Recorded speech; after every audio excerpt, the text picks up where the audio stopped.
त्या बाळाची आई म्हटली की माझं बाळ फक्त 2 वर्षांचं आहे आणि त्याला LCH नावाचा एक लो ग्रेड कॅन्सरचा प्रकार झालाय आणि ताई नक्की त्याला मदत करा. तुमच्या इंस्टाग्रामवरती स्टोरी टाका, व्हिडिओ टाका आणि त्यातनं जी काही मदत शक्य असेल ती मला करा.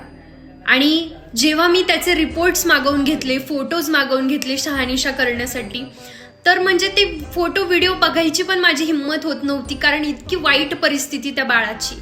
म्हणजे इतक्या लहान लेकराला कॅन्सर होऊ शकतो आणि तोही इतक्या अशा प्रकारचा. खरंच बघून वाईट वाटतं. प्रत्येकाला आपली लेकरं प्रिय असतात, पण कधी कधी परिस्थिती अशी येते आणि त्याच्यामुळं आता या ठिकाणी मी या QR कोड देतेय. तर या माऊलीचं म्हणणं आहे की 50 रुपये, 100 रुपये, 200 रुपये जी काही मदत तुम्ही करू शकता ती नक्की करा, कारण यातनं किमान त्या बाळाच्या मेडिसिनचा, किमान त्या बाळाच्या केमोचा, टेस्टचा खर्च तरी भागेल. आणि हा कुठलाही फ्रॉड नाहीये, तर ही मदत आपण